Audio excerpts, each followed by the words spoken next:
My fiancée said, I need to test if we're really meant to be. Then disappeared for a week with her spiritual advisor. I didn't chase her. Just sent wedding cancellation notices to all the guests. She found out when her maid of honor called asking why the venue was available again. I, 33 male, was reviewing the seating chart for our wedding when Sienna, 30, dropped the bomb. 2 months until the big day, everything paid for, 150 guests confirmed. Sienna, babe, I need to talk to you about something important. Looking up from the chart, what's up? I've been having these doubts. Not about you, just about life, the universe, everything. Okay? Pre-wedding jitters are normal. It's more than that. Krishna says I need to align my chakras before making such a huge commitment. Krishna, her spiritual advisor she'd been seeing for 6 months, charged $200 per session to burn sage and tell her what she wanted to hear. Me, what does that mean exactly? I need to go on a spiritual retreat to test if we're really meant to be. The universe will give me signs. When? Tomorrow. For a week. Krishna has a cabin upstate where I can meditate and find clarity. You're leaving for a week, 2 months before our wedding, to a cabin with Krishna. Rolling her eyes. It's not like that, Damien. He's enlightened. Physical desires are beneath him. Where exactly is this cabin? That's the point. Isolation from worldly distractions. No phones, no internet, complete spiritual immersion. So you'll be unreachable for a week? The universe can't speak if I'm listening to text notifications. You understand, right? If we're meant to be, this will only strengthen us. And if we're not meant to be, touching my face, then wouldn't you rather know now? Trust the process, babe. Krishna says resistance to spiritual growth is just ego. Packed her bag right in front of me. Crystals, yoga pants, journal. Kissed me goodbye the next morning like she was going to work. Sienna, see you in a week. The universe will guide us. Watched her drive away. Then made coffee and started planning. First call, our wedding venue. Hi, this is Damien Porter. I need to cancel the Porter Hoffman wedding on June 15th. Vinu no. Is everything all right? You'll lose your deposit. I understand. Just need it canceled today. Well, okay. I have to say, we already have a wait list for June dates. The Brennan wedding was hoping for the 15th. Perfect. Give it to them. Next, the caterer, the photographer, the DJ, the florist. Canceled everything. Lost deposits on most, but got partial refunds where I could. Roughly $8,000 gone, but worth every penny. Then came the hard part. The guest list. Drafted an email. Dear friends and family, we regret to inform you that the Porter Hoffman wedding scheduled for June 15th has been canceled. We apologize for any inconvenience and appreciate your understanding during this time. Best, Damien. Sent to all 150 guests, including Sienna's family, including her maid of honor, Brittany. Phone started ringing within minutes. Let them all go to voicemail. Sienna's mom called 6 times. Brittany texted, "What happened?" Sienna isn't answering. Is she okay? Me, she's on a spiritual retreat with Krishna. No phones for a week. She what? And you canceled the wedding? She went to test if we're meant to be. I got my answer. OMG. Krishna? That creepy guy who's always staring at her chest during meditation? The spiritually enlightened one. Yeah. Damien, I'm so sorry. I told her he was sketchy. Want me to come over? I'm good. Just processing. Spent the week methodically untangling our life. We'd lived together for 2 years in my condo, started boxing her things, canceled joint streaming accounts, removed her as my emergency contact, changed my beneficiaries. Calm, systematic, thorough. Her sister Marley called on day 3. Marley, Damien, what's going on? Mom's freaking out. Me, ask Sienna when she gets back from her spiritual journey. This is insane. You can't just cancel a wedding. Me, she can't just disappear for a week with another man to test our relationship. It's not. Krishna's just her advisor. Cool. Hope she finds what she's looking for. Day 6, got an interesting call. The venue coordinator. Mr. Porter, I thought you should know. Someone just called asking about availability for June 15th. Said their original venue fell through. When I mentioned that date just opened up, they got very excited. The woman said, "Oh, that's my friend's wedding date." Then got quiet and hung up. Interesting. Thanks for letting me know. Sienna came back on day 7. walked in glowing, carrying a new crystal necklace. Baby, I missed you so much. The universe gave me such clarity. Stopped dead seeing the boxes. What? What's all this? Me, your stuff. I figured you'd need it packed since the wedding's off. What? What are you talking about? You went to test if we're meant to be. Test complete. We're not. That's not. I had revelations. We are meant to be. The universe confirmed it. The universe must have been busy. I already canceled everything and notified the guests. Her face went white. Phone started buzzing immediately. Brittany calling. Answering. Brit? What do you mean the venue's available? Watched her piece it together. The venue was booked. Now it wasn't, because I'd canceled. The reality hit. You actually canceled our wedding? The vendors? Everything? Me. Monday morning. Gave someone else our June 15th slot. Hope they're meant to be. Update 1. 2 days later. The entitlement came out swinging. Sienna refused to accept reality. First, she tried love bombing. Cooked elaborate meals, wore the lingerie I'd bought her last anniversary, kept talking about her spiritual revelations confirming our bond.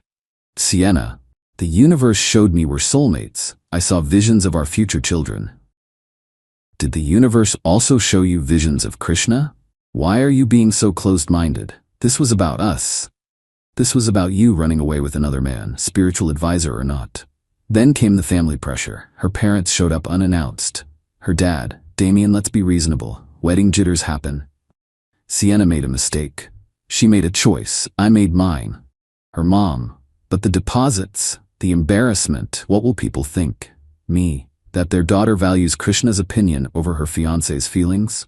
Her mom. It's not like that. Krishna is helping her grow. He can help her grow somewhere else, not in my condo. Sienna tried refusing to leave. This is my home too. You're not on the deed. You're a guest who's overstayed. She consulted a lawyer, came back smug.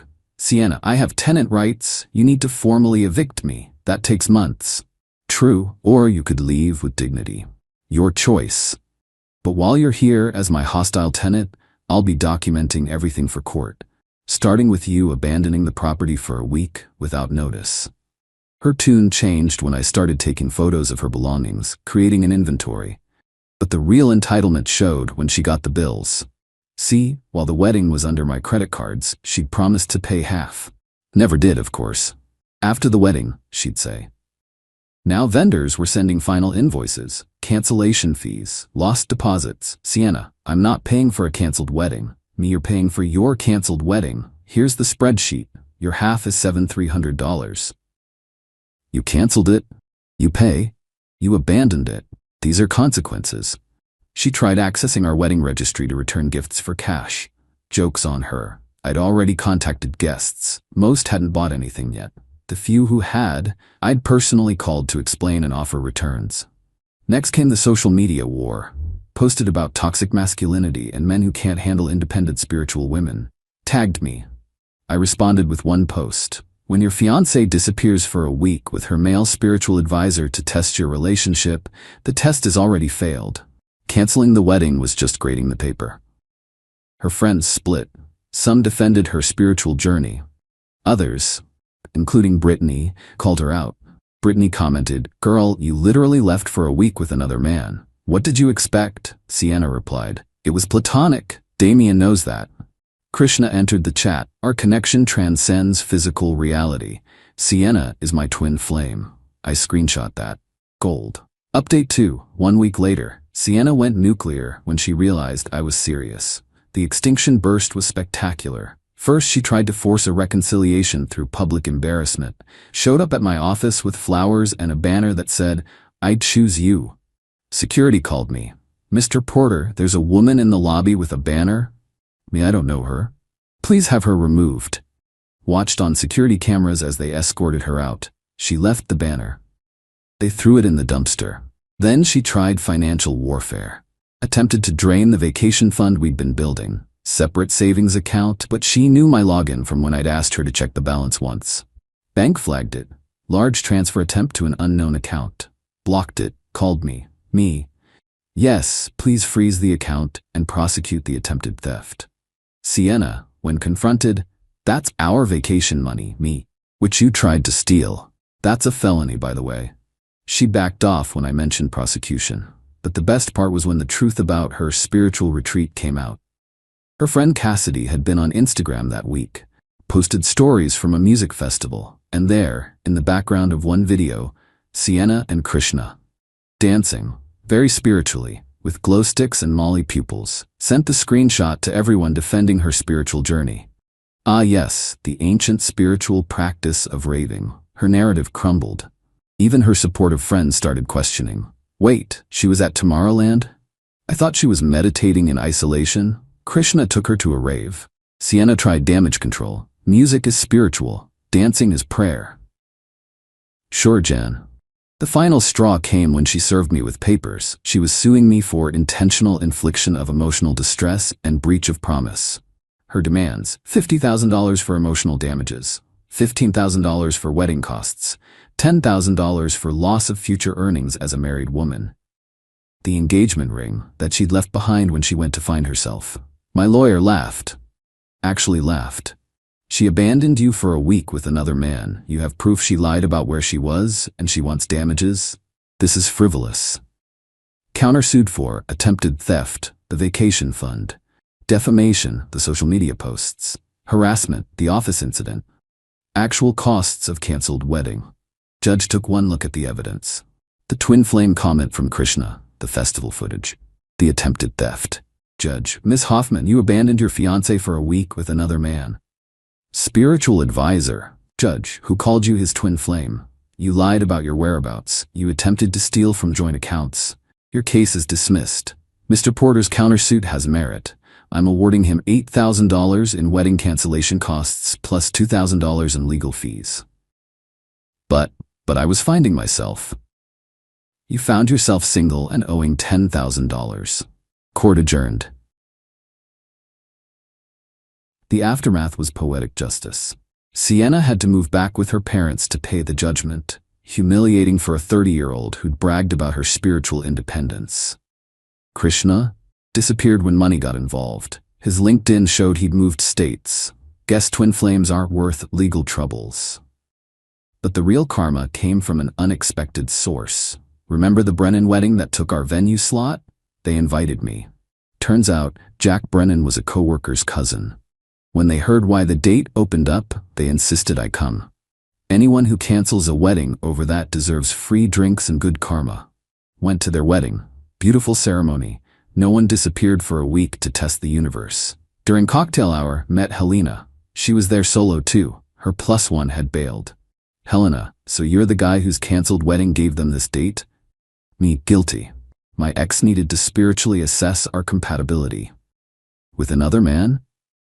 Me: her advisor. Laughing: my ex joined a cult, sold our furniture to buy spaceship tickets? Spaceship tickets? They were going to be picked up by aliens. Still waiting, far as I know. We laughed, exchanged numbers. Been dating 3 months now. She's delightfully normal. Thinks spiritual advisors should advise, not take week-long trips with engaged women. Sienna still texts occasionally. The latest: the universe is testing us. This separation is making our bond stronger. Krishna says you'll realize your mistake during the next Mercury retrograde. Blocked her. Again. Heard through Brittany that she's now dating a guy who claims to be a shaman. He charges her for relationship advice. Some people never learn. Me? I learned plenty. When someone needs to test your relationship, it's already failed. Cancellation fees are cheaper than divorce. The universe's biggest sign is someone showing you who they are. Sometimes the best spiritual journey is staying right where you are. That June 15th venue? The Brennans just had their first anniversary. They sent a card thanking me for the date. Said the karma of their happiness was built on me standing up for myself. Sienna was right about one thing: the universe does give signs. Hers was a neon billboard saying, "Run." I just listened better than she did.